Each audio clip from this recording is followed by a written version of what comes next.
So hello everybody, welcome to the next episode of Authentic. Today I have Dimitry Ruvin, who's with us.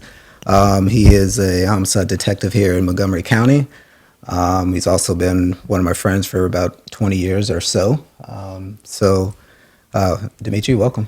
Thanks for having me. Thanks for having me, guys.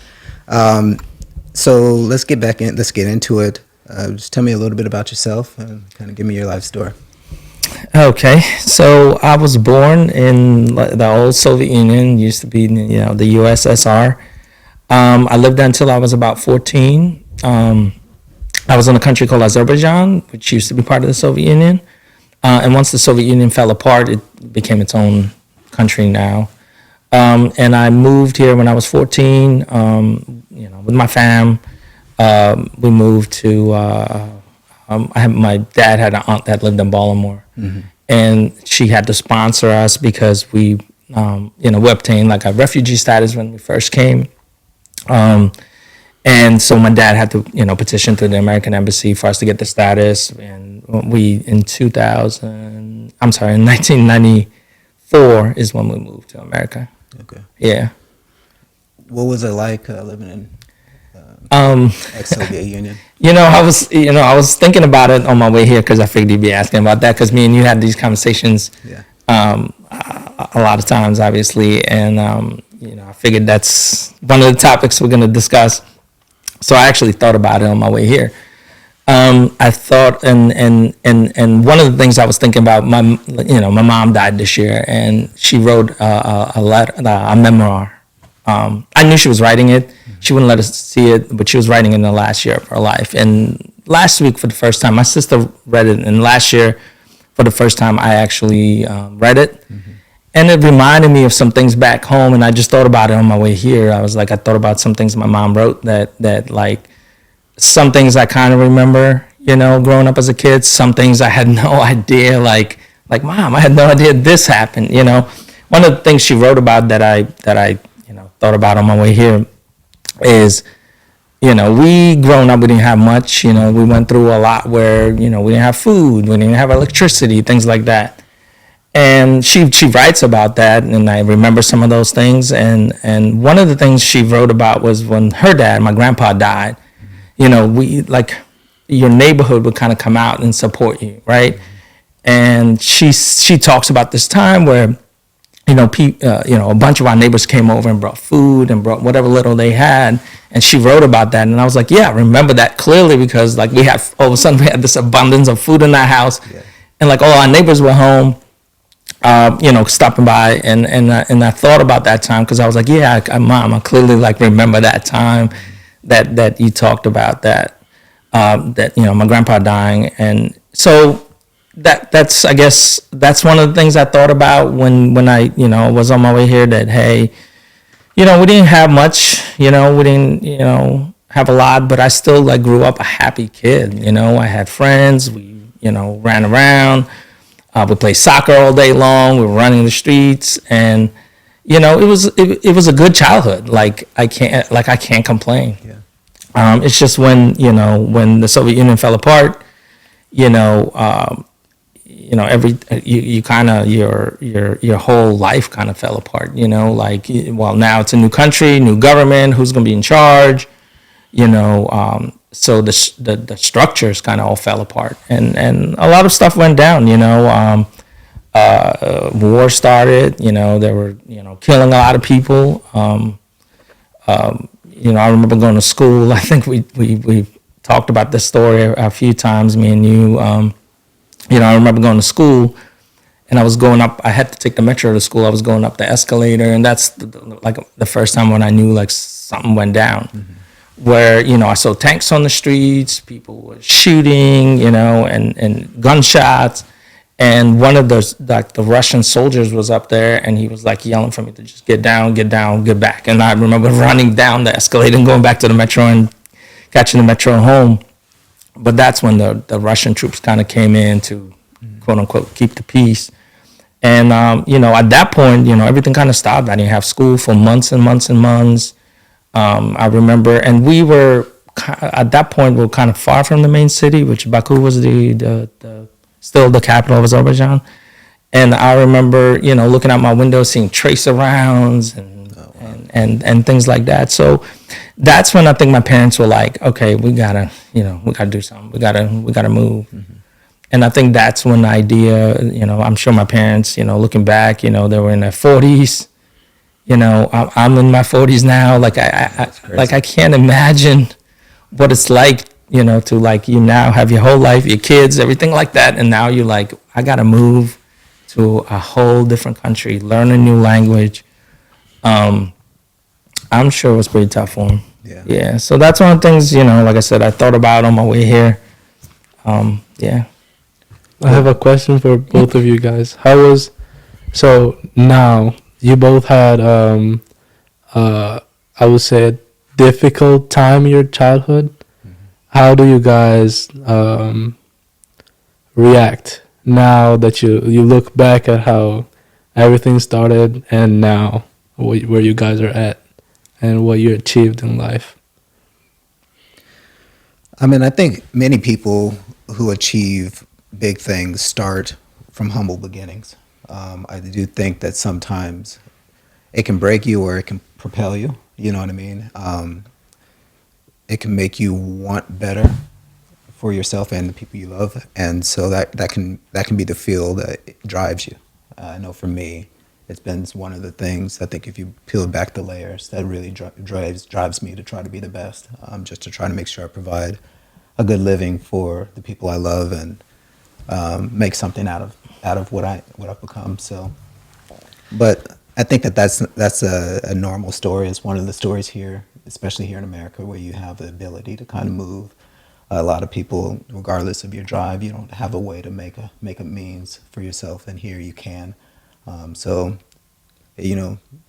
that's what I use to kind of like push me forward. And then I've been in a system where if you work hard and you get if you're lucky and put in the time, good things can happen for you. So. Yeah, I agree. I look at my kids I feel blessed in a way where they don't have to go through something like that, where they don't have food, and there's still people here in this country that go through that too. And so I try not to dwell on like, hey, looking back, like T said, I try to kind of concentrate on the future, and I'm doing my part. And it's not like, I should be patted on the back like, hey, you're making a good life for your kids. Like, that's what you're supposed to do. Exactly. So, but, once in a while, I guess when you're alone in your thoughts, I'm sure at least for me, sometimes I do think about these things. I try not to, but I sometimes I do. And I'm like, hey, would my kids, in today's environment, I don't want to say survive because of course they would survive, but like, what would they be like, and luckily they don't, I don't have to, I guess, deal with that. Right. Yeah. So, yeah. Yeah. I mean, to that point, I think I don't want to glorify a struggle, because it's not something you want to glorify. It's, living a hard life doesn't make you better in some sort of way. Yeah. You know what I mean? If anything, I'm trying to put my kids in a position where they don't have to, and kind of give them a leg up and try to, give them a good foundation where they can use it as a springboard to go and do bigger and better things. So, yeah, and I think a lot of times, I think in the moment, like, you don't look at it as a struggle. Like I said, like, I didn't have school for, however many months, but I would be like, oh, I'm going to run around with my friends and play soccer, Yeah. So I think at the time, you don't look at it like, hey, I'm sure there's kids, like, you see images of them in like war zones and they're out there playing soccer with like collapsed buildings and for them it's just like, that's the environment and like I said, I don't remember being like, oh my God, this is so bad. Like, it was my everyday life, and like I had a pretty happy childhood. I had, like I said, friends, and everybody around me was kind of living the same way I was living. Yeah. When we didn't have power, like I thought about it on my way here. You didn't have power for like 5 days. My kids wouldn't survive. Like, who's gonna charge my iPad? Like, we have a power bank in our house. So Yeah, but I remember doing homework with like candles. Like we would light up candles, and my dad was to be like, you gotta do your homework. Yeah. And like, when is the power coming back on? Hopefully tomorrow. And I remember like waking up and be like, obviously cold shower because like you had no power. Yeah. And there was no, there's no explaining it. Like you couldn't call, your power company, like, what's going on? Like, just we get to it when we get to it. Right. Yeah, they had these like rolling blackouts where just like we'd be no power. But yeah, I actually found it to be like, I was little, so I was like, oh, fun, we're sitting with candles, and like all my neighbors got no power, and you like look outside and you just see candles everywhere, So I didn't really look at it as like I'm struggling or I'm going through it. I was just like looking at it like, oh, this is I'm living, this is my life, yeah. So tell me a little bit about when you actually left. I remember I've had this conversation with you before, and so you were saying basically the Russians were coming onto your city, and before they got there, you guys. Yeah. I mean, they were already there. So we were living like that for months, and they were already there. So the fighting already started, and the basic, I guess, premise of all that was, so Azerbaijan is bordering Armenia. Armenia is mostly Christian, Azerbaijan's mostly Muslim, and there was infighting even back then. It's still going on to this day. And at some point, the Armenians kicked out a lot of Azeris from their land. That they'd been there for generations, and they basically kicked them out. And said, you're going back to Azerbaijan, to the place that they've never been. It's a foreign land. Yeah, it's a foreign land to them, and they got kicked out. So that started this whole thing with the Azeris. We're like, well, and we can kicking everybody else out too, So that was like the I guess the callus of this whole thing, that this infighting started, and it's still going on to this day. It sparks up when they'll there's fighting between Azeris and Armenians, and it's sad because like we had neighbors. Our neighbors were Armenian. They lived there forever. They were born there and lived there. Their grandparents were born there, and all of a sudden, there's this animosity towards them. So, it was an interesting time. I've never been back. I heard that I have cousins that have been back, and I heard it's a lot different now. And so someday I'll probably try to make my way back there and trying to hear myself like you were talking about. Trying to hear myself. I'll try to make my way back and just kind of see where I lived, how I lived, show my kids. Yeah. This is where your dad's from. We just did it for Yasser, obviously. We went to Morocco, and it was, the kids' first time there, and, they got a chance to see. We actually went to a granddad's house, and there's somebody else living there, but they opened the thing for us, and we went in there and went upstairs with a view of the city, and she was just like, this is where I live. Tiny little apartment with like however many family members they had living there. So I wouldn't mind doing that too, because I kind of grew up in a similar situation, between me, my dad, my sister, me, and my grandma. So 5 of us lived in a 1-bedroom apartment. So I wouldn't mind like showing the kids like, all right, this is when you complain that you don't have your privacy. This is how I was living. No such thing as privacy when we were. Yeah. So I wouldn't mind going back there someday. So you at 14 you came to the States? Yeah, I came to the States. I enrolled, and I was already. I think I was. You were in Baltimore? Yeah, I was already like maybe a month away from my 15th birthday. Okay. So here I come. I spoke a little bit of English. We had English classes, conversational, like, hey, where is the library? And like, nice to meet you. Yeah. Things like that. But you don't. I couldn't like that. That sucked. That sucked so bad, especially being a teenager. You're 15. you know, you first, you know, looking at girls, whatever, and you can't, you know, you can't communicate. You know, like, you know, I would be in whatever English class, and there would be somebody sitting next to me, and it just sucked. I couldn't. So I had ESO classes where, you know, I had to learn English and slowly. How long did it take you? I mean, I guess I'm still learning it every day, right? I think I started to get comfortable probably in about 3 years, where, you know, I could get by. But I think not until I really graduated high school. And I think I've always had jobs. Like when I first moved here, I think within 3-4 months I already had a job. I was like bagging groceries. Mm-hmm. And that taught me more than any school.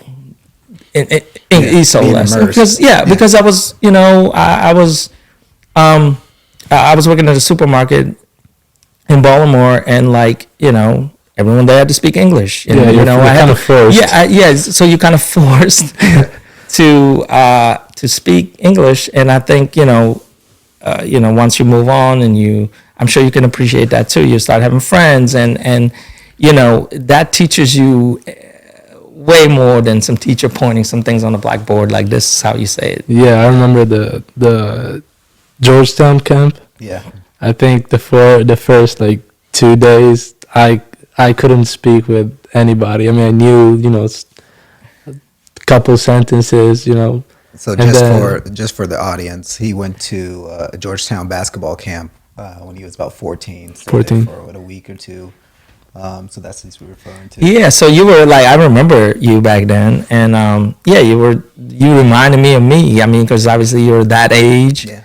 The nice thing about that, though, you're playing sports, right? Yeah. So when you play sports, the language of the sport. I think that helped a lot. But it's still like, I can't, like, obviously I can't imagine because I've been there.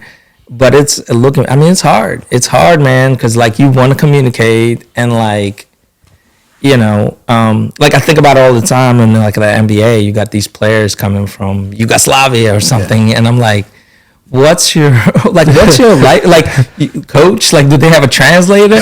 And you slowly see those guys, you know, over the years they get better. Yeah.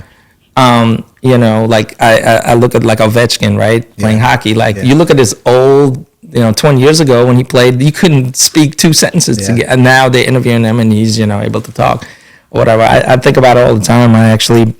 Yasser has a friend who's her husband played professional hockey, mm-hmm. and he ended up leaving here. I think he played for the Hershey Bears for a little bit, and then he left here and went to Russia. I want to say he's still there, but it was like Siberia, Russia, in the middle of nowhere.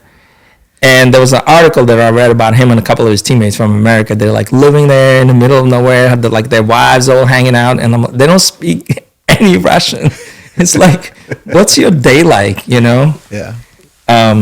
Yeah, I agree. I can, even now that, of course, I'm not fluent yet. I'm like, sometimes I realize, like I tell you every time.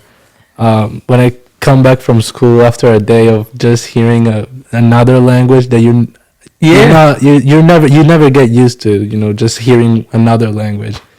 I get home, I'm like, let me get, like, I don't, sometimes I even try to avoid talking to him because I can't talk Italian, I can speak Italian with him, so I just want to, you know, speak my language and not having to translate everything in your head. So at some point, I can tell you, it'll flip. Obviously, if you stay here and if you're not going back to Italy, it'll flip at some point, and you'll start having thoughts in English. And it flipped for me at some point. I wish I could pinpoint to like what specific date, but at some point, I already think in English. Yeah. Most of the times, it's just I don't know what like.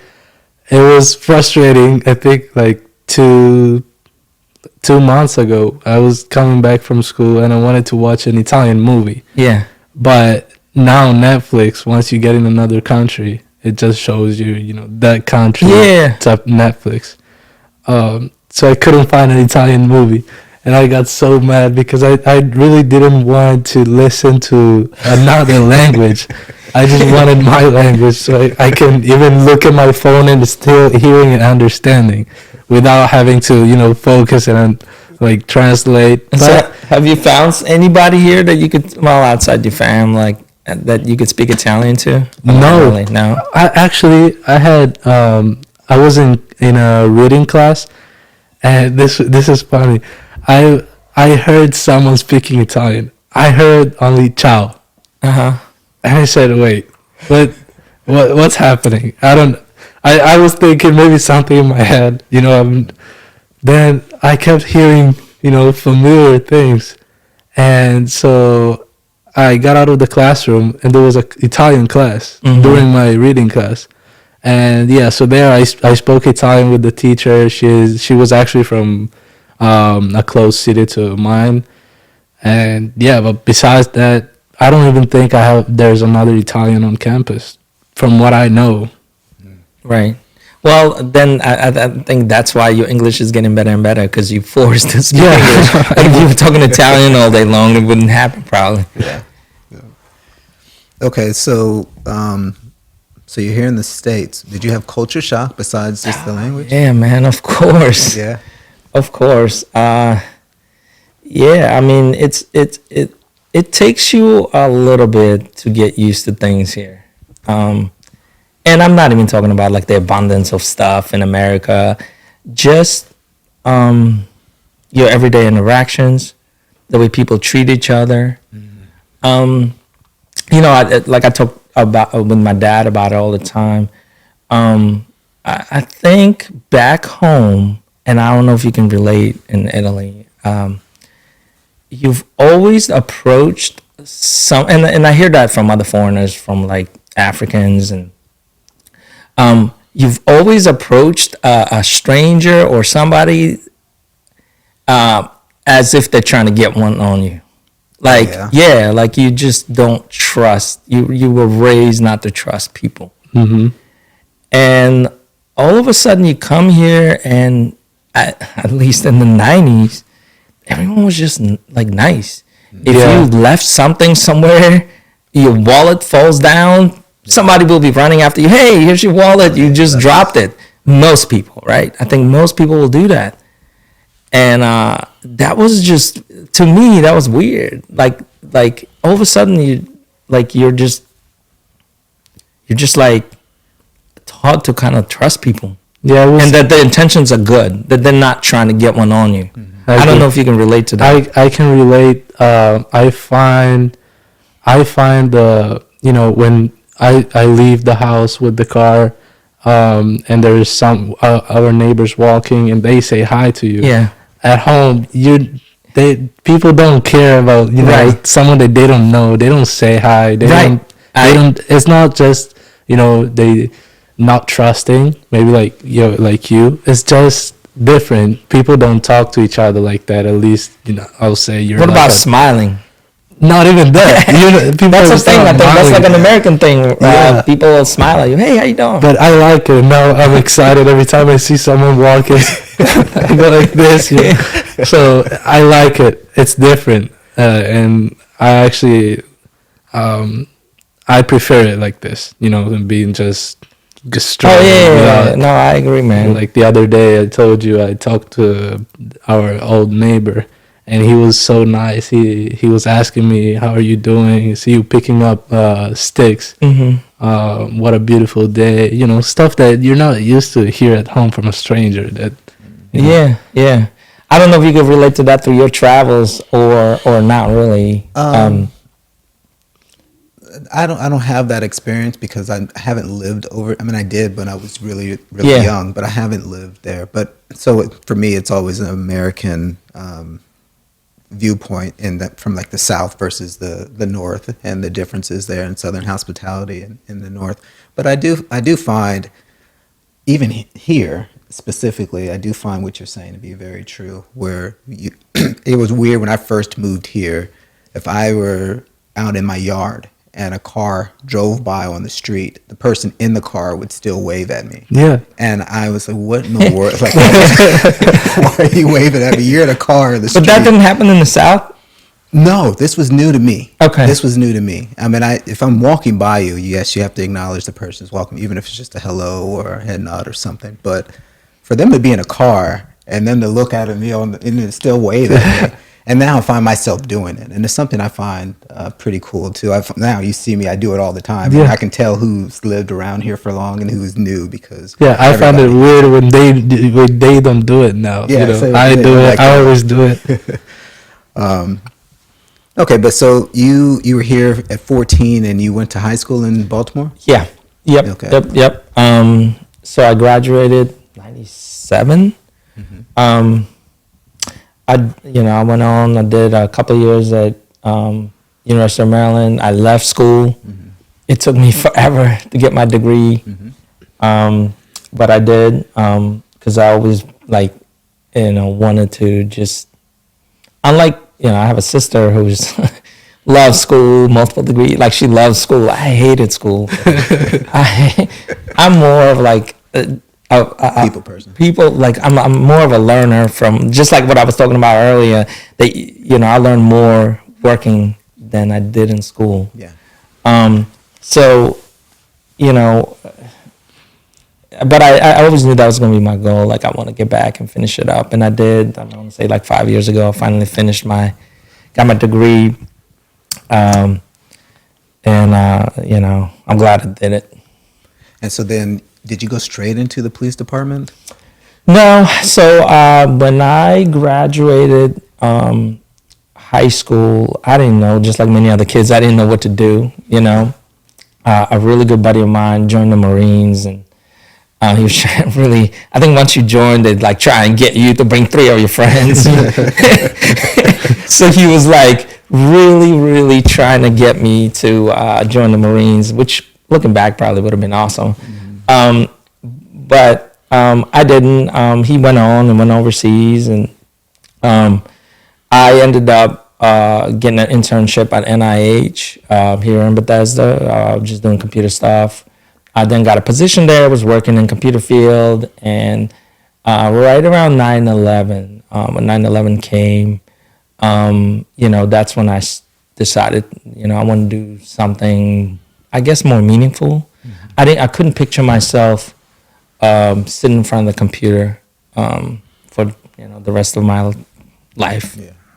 So I guess it was either now at that point I was 21, so it was either going in the military with like 18-year-olds, or for me it was joining the police department, and I did a couple of ride-alongs. I was already in Montgomery County, so by that point, when I was at University of Maryland, I moved to Montgomery County. I was living here in Silver Spring.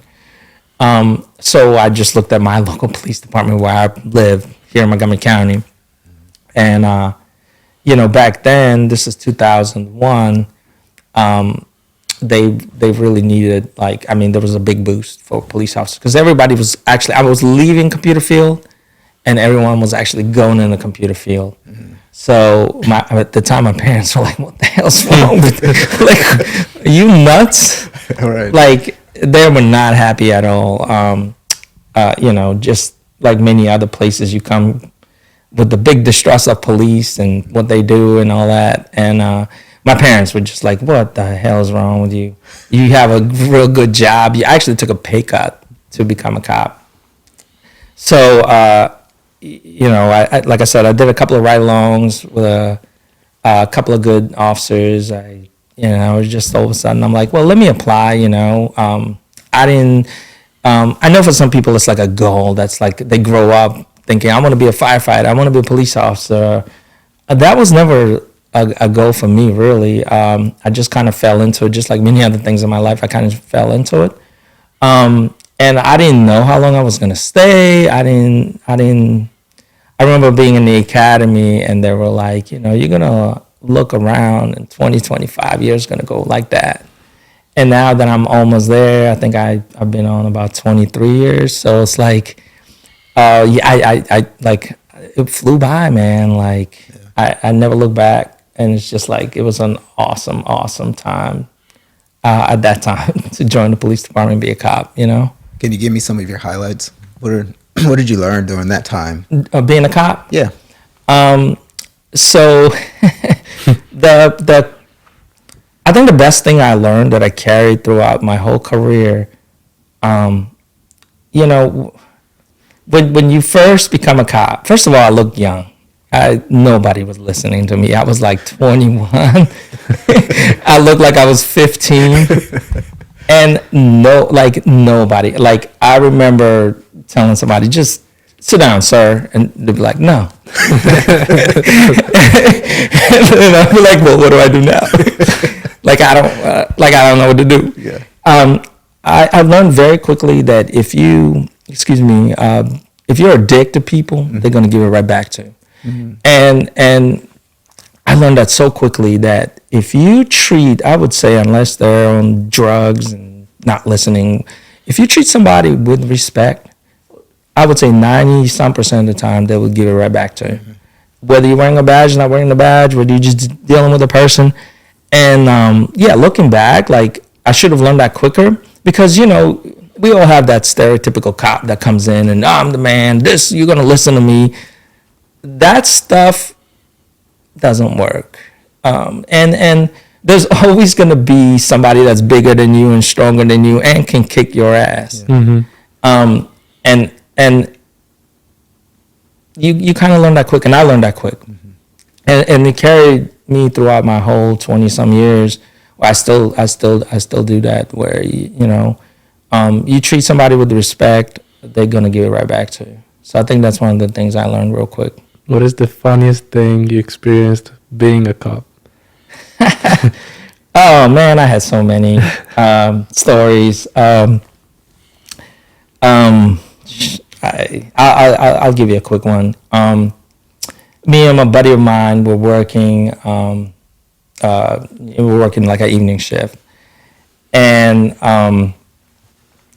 one of the things we got to do is if somebody hits a deer and their legs are broken, we got to go and shoot the deer because they're not going to survive. Yeah.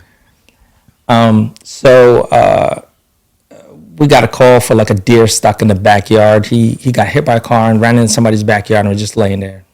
So you have to put down the deer. It wasn't my favorite thing to do. I love animals. I don't want to shoot a deer. And I was taught very kind of early, all right, that's one of the things you got to do. So me and my buddy go up there and he shoots the deer. And back then we had the 9mm Italian Berettas. Those rounds couldn't penetrate anything. They were just the cheapest. Yeah.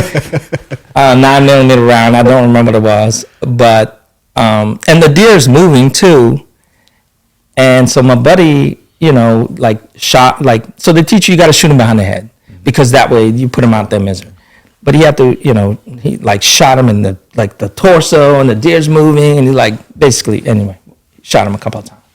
So we go back into the house, and the lady opens the door with the little girl, and my buddy's like, well, we had to put down the deer, and the deer went to deer heaven, and, and the little girl looks at us, and she's like, and it took you 8 shots to do it? You asshole. Did y'all learn to shoot in the academy? Yeah, but I remember, especially at night, you come over, you got your little flashlight, they know it's coming. Yeah. It sucks, man, because you're not trying to, kill a deer, poor defenseless deer. Yeah. That's one. So that's one of, I'm sure I have many. Many stories. Many stories, man. But, yeah. So when did you become a detective? All right, so I did 5 years, doing being the patrol. So a lot of departments in the United States, especially bigger departments, you got to do your time of patrol. Just going in on 911 calls, traffic accidents, domestics, not just 911 calls. And after about 5 years, most departments start letting you put in for other things. Whether you want to be in K9, you want to be SWAT, you want to be a detective. So I did 5, and I applied to many different jobs. But I ended up in one of our detective sections. So we have districts, and each district has detective sections that deal with like burglaries and robberies, non-fatal shootings, stabbings, things like that. So I did that for 3 years in our Silver Spring station, and after 3 years, I applied to homicide, and I've been there for about 16 years, since late 2008. Oh, wow. Yeah, so time flies, man. Yeah, you've been there for a long time. Yeah. I didn't realize it had been that long. Yeah. I just thought about it the other day. I was like, I had to count. I was like, oh man, I've been there. There's one other person there that works for that's been there longer, and then it's just me. Oh wow. Yeah. So one thing that you may not know about, but obviously Dimitry knows about. He's kind of a local celebrity here. He's been on TV a few times for some high-profile cases. One of my favorite show to watch. So I have it saved on my TV. The Price of Duty. Yeah. Is that the name? Yeah. I watch it probably once a month. Those guys did a good job. Yeah. So is that Price of Duty? That's the name of one show, but we're doing another one as well. Yeah, I've been on a few of those. I've been on Dateline. I've been on Snapped. I at some point in my life, I was actually, I mean, you know that, I don't know if you know that I had a business on the side. I was doing wedding videos, and so I was kind of fascinated with like production and TV. So I looked at it as a chance to like see how those guys work. Mm-hmm. And so at that point, I did a lot of these. I think I've probably done maybe like 6 or 7 different shows. About various cases. All about the Lululemon case? No, there's other cases. I've done other cases that I've had over the years. And they still call me. Like, I probably get a call a month for a show because they're so popular now. You know, everybody does it. Every channel has it. And I think about 5 years ago, I kind of started declining all of them. And I just... How'd you feel? Huh? Had your fill? Yeah, that, and I think it takes a lot to put on an actual like good production. Mm-hmm. I find that a lot of times these things are put together so quick. They'll do like a recreation. They don't even care about the story. They don't really care about the victim. They don't. They just kind of, especially if it's like a high profile or anything. They half the time you watch it later and you're like, that's completely wrong. That didn't happen. Yeah. And I think a lot of like the real like the production houses that actually concentrate on the story are pretty rare, you know. So I found that I found that like I don't want to like I told myself I don't want to do this anymore. I don't know if it's helping the victims. I don't think it's helping the family, because a lot of times with specifically the Lululemon case, I know the victim's family, and I think it's like they constantly have to relive that, and I'm sure at some point they probably don't want to. Yeah. And there's really no good way of doing it, because in every homicide case there's a family that left behind, and I really don't know if they want to be constantly reminded of whether it's on TV. I obviously I've never lived through something like that, but I don't know if I would want to. I don't know if I would want that. Mm-hmm.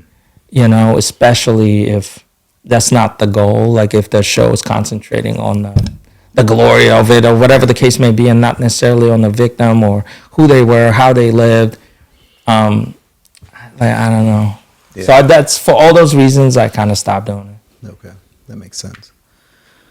What do you think, as a homicide detective, what do you think is the hardest part of your job? Is it processing the deaths, or is that not even hard anymore? So the hardest thing I think is dealing with families. It's some of these cases last years. Some of these cases. Never get sold, I had a case here that, 2 young kids were murdered by their mom, and the case ended up being dismissed for mental health reasons. And I talked to, and we never found the kids. Like the kids, disappeared. Obviously, well, we believe the mom killed them. We charged her with that. And this is 2014. I'm still like the dad, Troy. Still, I talk to him once a month. He's still out there looking for his kids. I actually did a podcast. That's one of the things I did about a year ago. Troy did a podcast about this case, and he asked me to participate. And I've always said no in the last 5 years, but I just couldn't tell him no because he's out there still constantly looking for his kids. We never found him, and he feels like it still needs, even though the case is dismissed. He needs closure. He needs closure. He needs to find his children, and I feel like we failed him in that. We never found him, and we worked very hard. Obviously, we did a lot on this case. But yeah, he calls me the other day on a random Saturday. I was on my way home. He called me about 8, and last I remember, I looked at my phone, and it was 11:30. Oh, God. So I talked to him for 2.5 hours about things we've done on the case, things we could have done better, things that we could still do. We're still doing things on that case right now. But yeah, so it's. I think that's the hardest thing that, most of us get into police work to help people, So when you're going through something like this, you feel like, all right, even though I've done everything I can't, like I didn't help him. He never found his kids, he never got closure. He's still out there constantly, working on trying to find his kids. And, I think that's one of the hardest things is dealing with families, especially in cases where the murder is not solved. What percentage of cases do you think are solved? So I think the nationwide trend is down. I think our stats were back in when I started 2008, 2009, we were closing about 90% of our cases, which is great. I think the national closure rate is about 50%. Okay. And I think it's going down, in this area and other areas for a multitude of reasons, but it's down significantly. Okay. But I think nationwide is 50%. Okay. So 50-50. Yeah. Wow. Is there any truth to the idea that if you don't solve it in the first 48 hours, you probably aren't going to solve it? I think it's true, and I think it's true more so for the big police departments, big city police departments, your Baltimore, your DC. I think the sheer amount of murders that they get, it's just, unfortunately, you have a few days to concentrate on what you got, and then you got the next one in 2 or 3 days. Yeah. I think we're lucky here where, we get a chance to work on homicides that are, older. Yeah. But I think that the stat on that is they're saying that it's not necessarily solving, it's about getting a lead. Okay. So what they're saying is if you don't get a lead within the first couple of days, chances are you're not going to solve it. Mm-hmm. Because if you have witnesses, if you have people that care about this person, they're going to come through immediately and tell you okay, you need to look at this guy. He had a problem with this guy. Or whatever. But if in the first 48 nobody really says anything, chances are they're not going to come through 2 years later. Yeah. So I think that's where it stands from. Is that yeah. What do you think's the biggest deterrent to solving cases? Is it just the community doesn't speak out? Yeah, I think that's a big part. That in certain areas, certain circumstances where it's frowned upon to talk to us, right? Yeah. Everybody, it's not a secret. Snitches get stitches type thing. Yeah. So that's a huge part, I think, of, especially in I think in homicides where, it's looked at as if someone was put in this in spot, right? Like where someone's doing a drug deal, right, in your neighborhood, and there's a shootout and the drug dealer dies, and I guess if there are witnesses, they're like, well, why would I put my life out there? Yeah. For Right now I'm a target. Yeah, and I understand that. It's something that we deal with. It's something that we're, faced with every day, and especially with like gang cases and things like that. People are, if there's a gang member that was shot or whatever.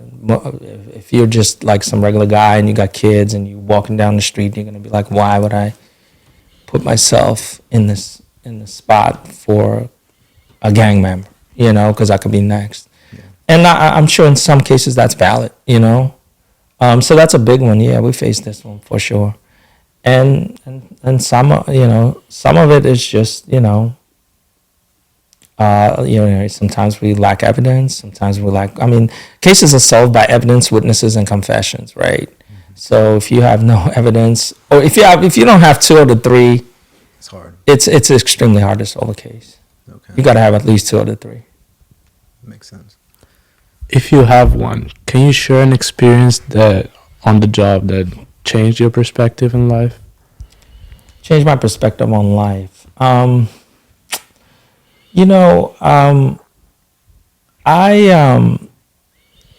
talk about it sometimes where, so I do this thing called Citizens Academy.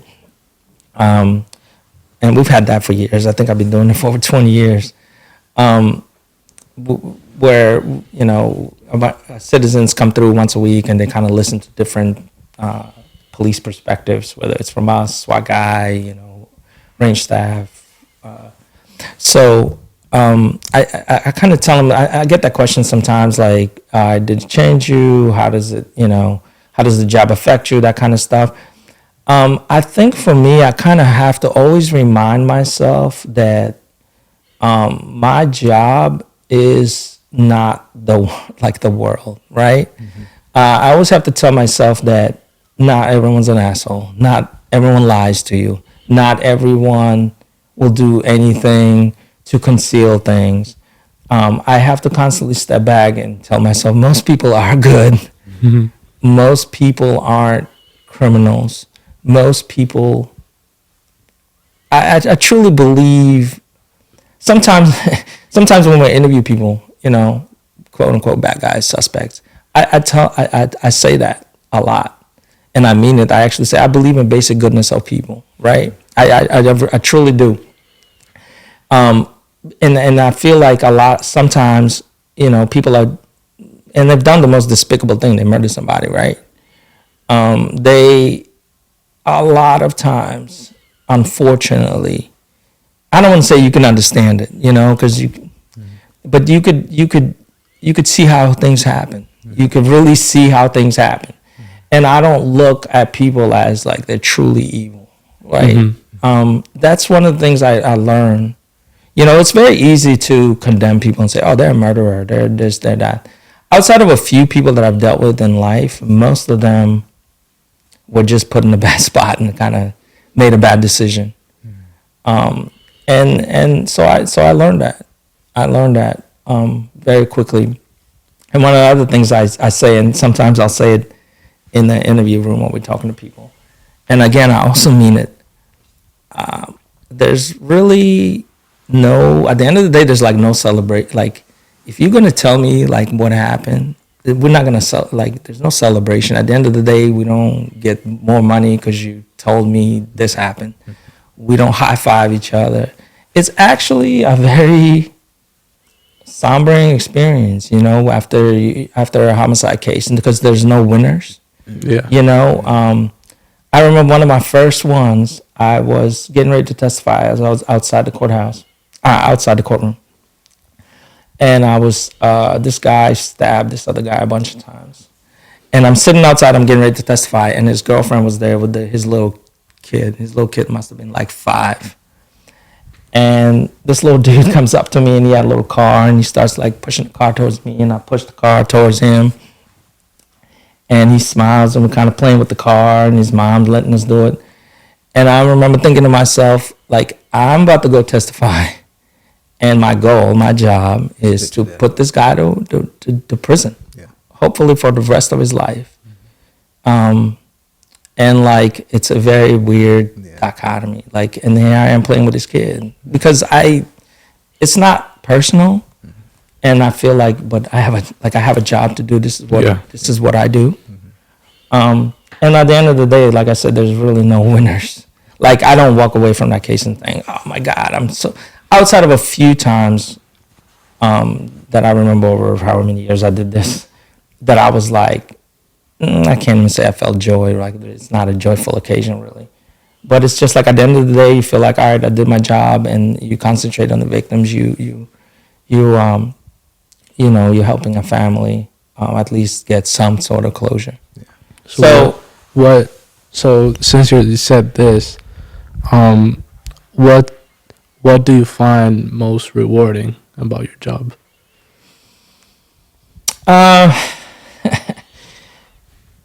I think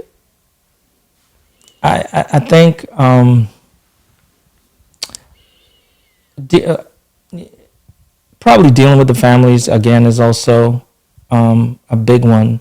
There's really not many rewards, because at the end of the day, like I said, it's not really like a joyful, it's so great. But over the years, I have dealt with, we try not to get attached to the families, because I've been taught early enough, don't treat this, you got to look at mechanics, that don't attach personally to any cases, because it's going to start affecting you in life. And, but I can't help myself, but a few times, after you're dealing with the families and you get, a guilty plea, and hopefully they're holding somebody responsible, you feel like, the families are like ecstatic, they come out the courtroom. And when I first, meet the families, it's like, I'll tell them it's going to be a long process. It's going to take sometimes years, And when they finally see a closure, there's no greater, I'm telling you, there's no greater feeling, man. It's like you walking away and you feel like, okay, we did something right by these people, and we're not going to bring that person back, but like we helped the family, that at least they know that someone is being held responsible. It's a pretty good feeling that you walk away with. Yeah. Thank you for sharing this. Yeah. So let me ask you, what do you think is one thing that the public, non-police, don't understand about the police and your point of view, just in general? I think that the biggest misunderstanding that the public has is that they think that, whether you see stuff on the news or whatever, that like I think the media concentrates on so much negative police interactions, and I'm sure there's some out there, of course. But I was just reading some statistic the other day. It was like there's 50 million police interactions with the public a year in the United States, and you may get a chance to see like 8 or 10, right? Bad ones. And I think if people just like me will have to step back and say, all right, not everybody's a killer, not everyone's a liar, not everyone's a criminal. I think if the public only kind of were to step back and say, okay, well, what about all the other 50 million interactions that no reports, nothing? I think if you keep it as a matter of a perspective, that there's a lot of good police work is happening out there, that goes unseen, unknown, nobody ever hears about it, I think that's, if people could just kept an open mind and said, all right, there's so much good that goes on out there, and I think it goes unnoticed. I mean, as a matter of fact, I know it goes unnoticed. Yeah. There's everyday interactions that I've seen of officers out there that go way above and beyond, and like, and I'm not in patrol anymore, right? Like you know, I'm not on the streets, so you know, but I see it, and then there's so many times where I tell myself, man, I wish somebody would see this. I wish somebody would, like, I wish I had it's almost a PR problem, right? Yeah. They don't. I think in a lot of times you only hear about the negative. Yeah, and they everything. don't have, like I was thinking about this when I was talking about the government, just in general, because the same thought, where the government provides so many services, so many things that we don't hear about or people don't really understand, and then you get in a situation like now where it's very easy just to say they don't do anything, they're all bad, they're all corrupt, they're all incompetent, whatever the case might be. Sure.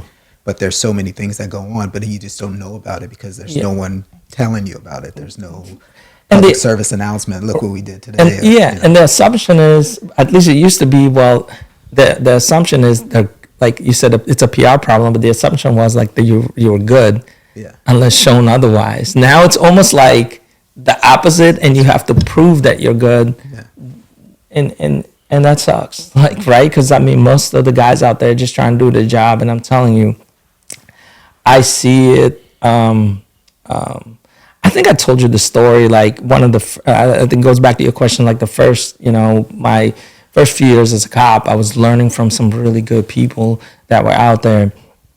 And I remember that story where I kind of bring it up sometimes, where we had this guy and he had schizophrenia and he was a big dude. And we would respond to his house and we had to fight him a lot. Sometimes we did, sometimes we didn't. But, you know, the parents would call because he would start wrecking things in the house and he was off his meds or whatever, and we had to take him to the hospital, right? And sometimes we had to fight him. Like I said, sometimes he was a big dude. I was involved in a couple of these.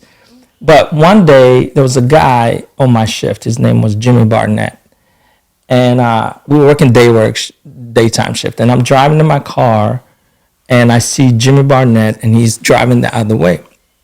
And I see this guy in his car on the front seat. And I was like, I hit him up and I was like, was there a call for this guy? Like, why is he in your car?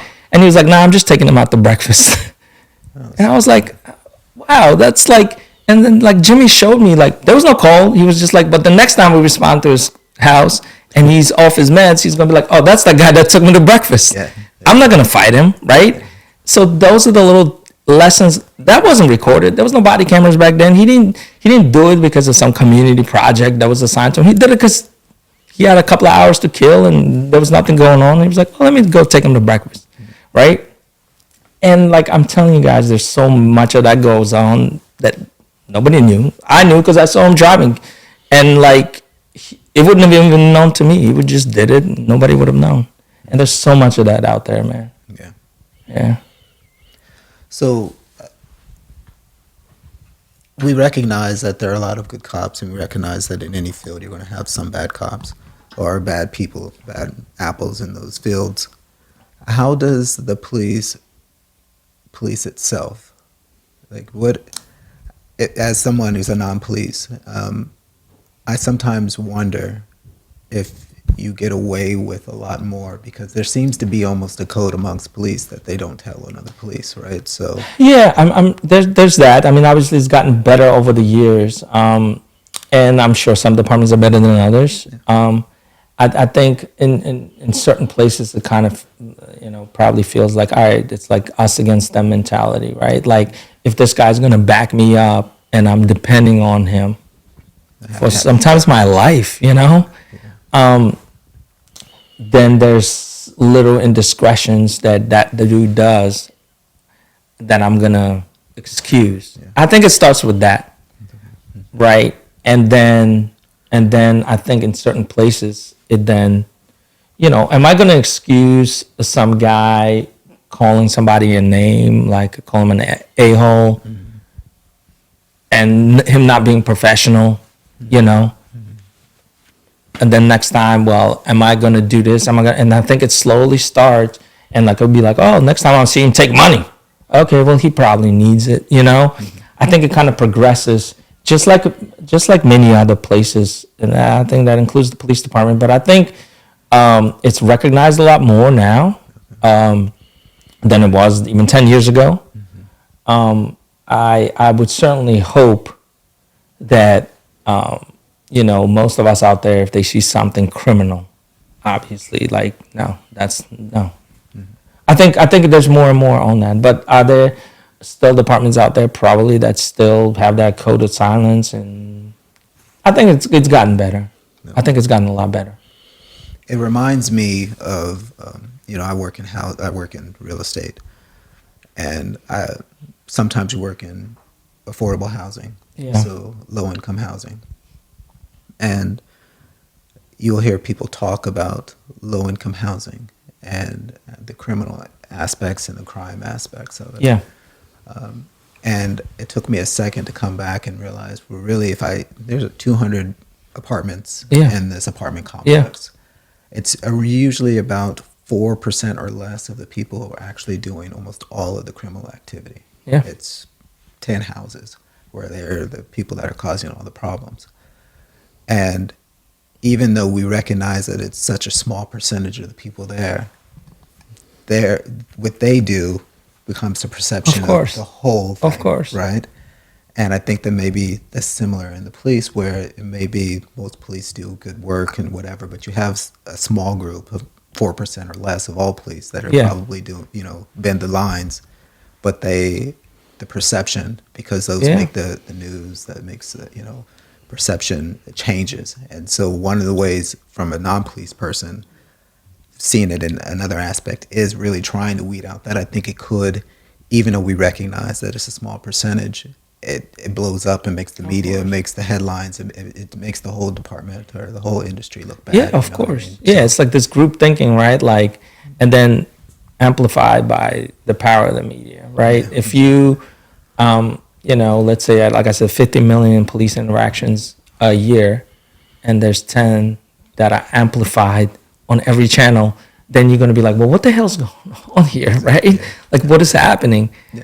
Even though it's so rare. Like, I'll give you an example. I think it kind of goes to a question you asked before about the toughest things that I deal with.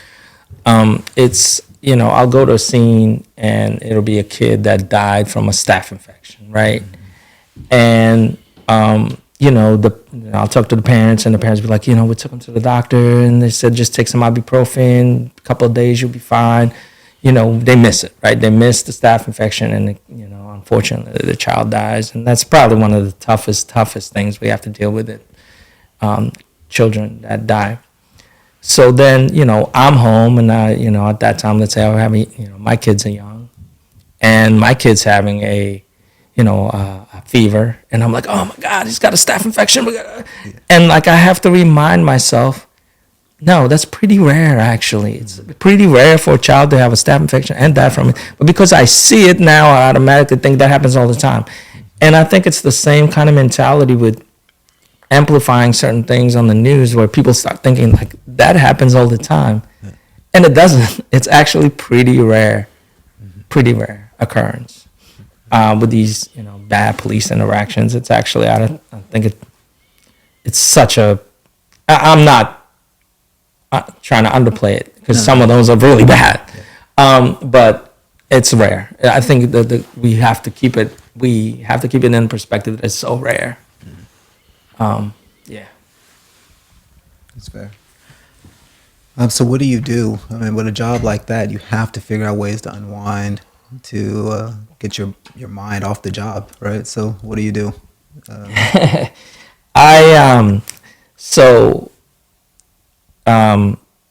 I found, a few hobbies over the years that I've used and abandoned, and I'm still working on a lot of things. Obviously, when I was doing the videography stuff, that was awesome. I met some really good people over the years. Some of them, just doing wedding videos. And, it was as far away from death that you could possibly be, right? It's weddings, people are drinking, people are having a good time, man. I loved it. I love doing it. I wish if I didn't have kids, I would definitely go back to it, because I had a great time doing it. I mean, someday when I retire, maybe I still will go back to doing wedding videos. So that was my big outlet, and I learned, the edit and doing video editing and sound and all that, and so that was big. I try to read. I get, because I feel like, I think we talked about that before too. Like, it's hard for me to concentrate on reading, but once I'm truly concentrating on reading, the rest disappears. Like, I'm unplugged, and then you read for 2 hours and you're like, oh wow. And I think it's so great because you actually let your mind kind of be at peace. I mean, I try to work out. I'm nowhere, this is your life. Yes, but you work out. I work out. I find that to be amazing for my mental health, When I can do it and I do it routinely, I find myself less angry. I find myself more at peace, And I listen to jazz a lot. That's my new... He and I went to New Orleans with a couple of friends a few years back. And it changed my life, man. I was not into jazz. I think this was probably 5 years ago. Yeah, something like that. Yeah. And actually a buddy of mine is in New Orleans right now. And I was talking to him yesterday and I was like, dude, you have to go see Preservation Hall Jazz Band. Yeah. Preservation Hall Jazz. I'm wearing a t-shirt right now. It changed my life because I never listened to jazz as a genre, and now that's like mostly what I listen to. Okay. And I find that when I'm listening to it in the car, it like relaxes me. Somebody cuts me off, like, listen to jazz, man. You can't be angry listening to jazz. Now, if you were listening to rap or something, they got you pumped up. You're like yelling stuff out the window. Nothing but trouble can come out of it. But you listen to jazz, you're like, come on, man, you good. So I listen to it. I have a record player. I have a vinyl player now. I bought a lot of Preservation Hall Jazz albums. I just got one from them that they all signed. It's That's It album. I got that one. So yeah, I think I relax a lot by listening to jazz. Mm-hmm. Plus I'm older, so I can't listen to rap. You have to convince him buying a vinyl player.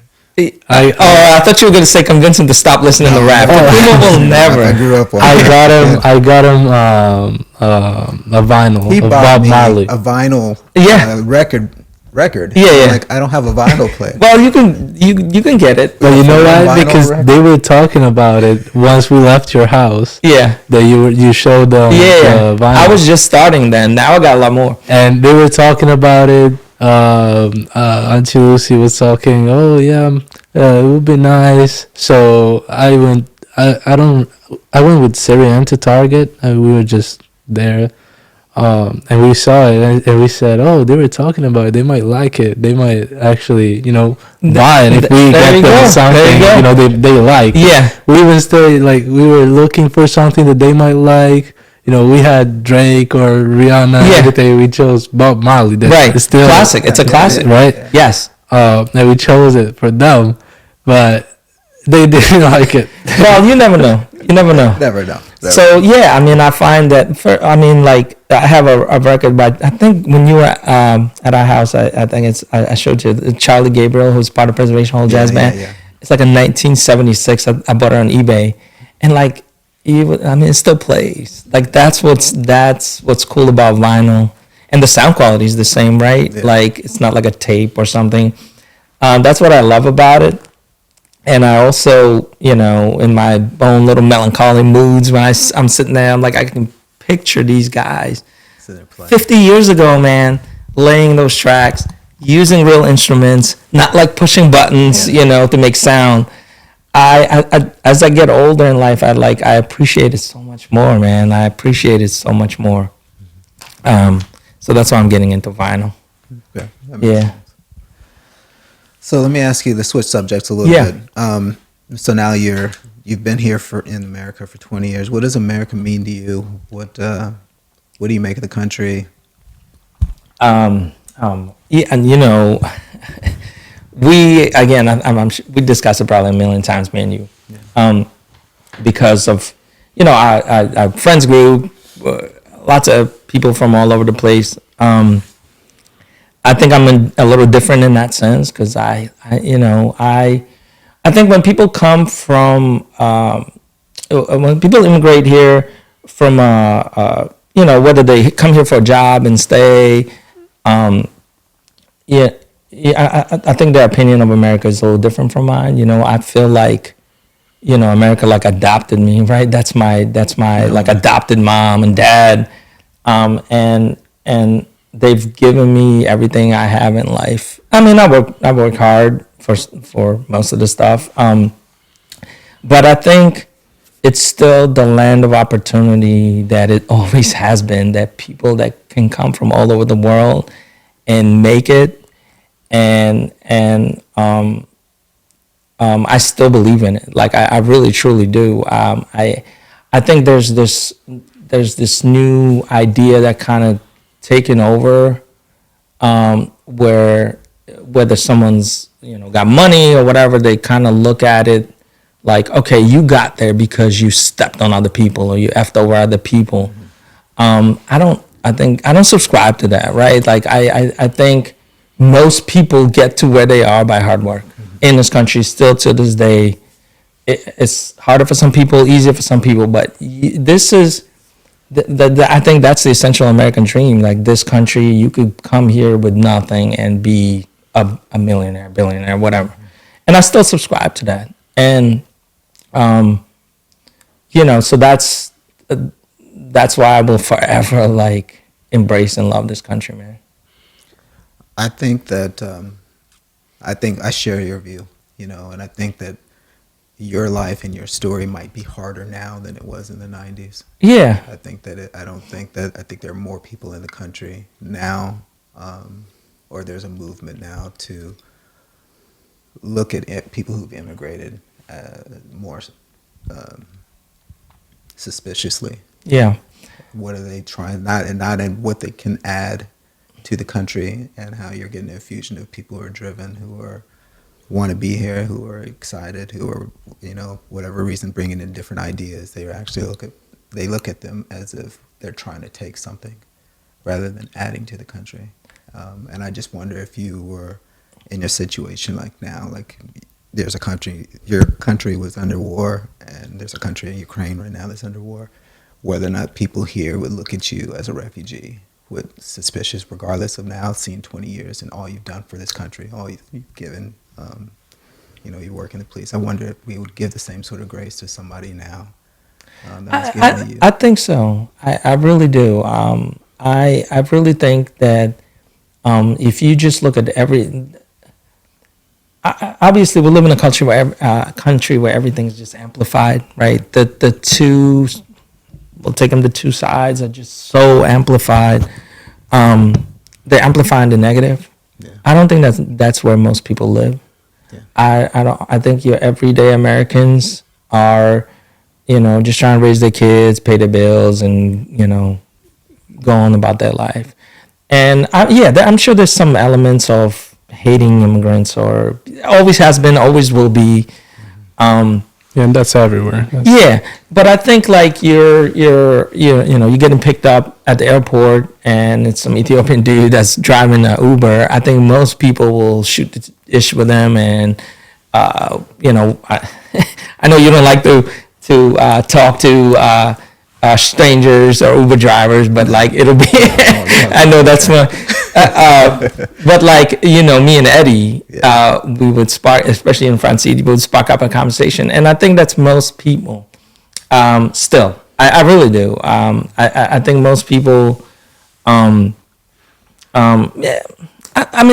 can see, because immigration's on the forefront, in the news right now. So maybe that's what, and again, if you tend to amplify the negatives, immigration's on the news, negative views of immigration will be on the news. Well, I think it's being pushed on the news, negative views. Yeah, right? Of course. So, again, the media amplifies everything. But if you step out here and like talk to your neighbor, and I think that's majority. I think Americans are smart, man. Like, you're not gonna, like, they call BS when there's BS, you know. And I think most people can step out of the news and live in the real world and say this guy is just trying to do his job, right? Trying to make his way through life, right? Yeah. I really do think, and maybe I'm naive, but I really think that that's still the case. What inspires you these days? What gets you thinking forward, gets you excited, gives you hope? This seems like a hard question. It really is, because it's a very loaded question, T. You can take it however you like. Yeah. Oh, wow. Let me think about that. Just I think in life in general. Mm-hmm. I would say,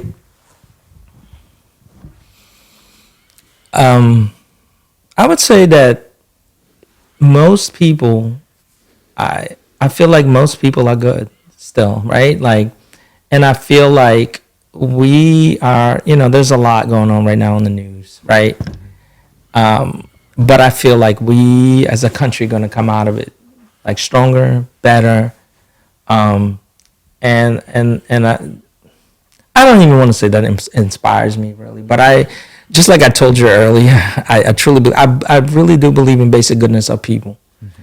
And as long as I keep that in the back of my mind, just like my very first impression of America, just like I told you when I first came, that you had to learn to trust people, to be good. Like I was teaching that myself before I was a cop, that I had to teach myself that most people are good. If I drop a wallet, someone's going to pick it up and someone's going to help me. If I was in a bad spot and I was hurt, someone's going to come and help me. Mm-hmm. Like, I think that's still the case. Yeah. I think most people will get involved. If someone's assaulting somebody or women getting raped or something like that, I think most people will come out and help. I think we're still a great society, and I think America's going to come out of it bigger, stronger, and at least that's my hope. Sounds great. I don't know if that makes sense. No, it definitely does. Thank you. Thank you for coming on and sharing. Thank you. It was really inspiring. Yeah. All right. Yeah, thank you, guys. It's been awesome. And thank you for listening to this episode with Dimitry. And please catch the next one whenever it's posted. All right. And we are out. Out.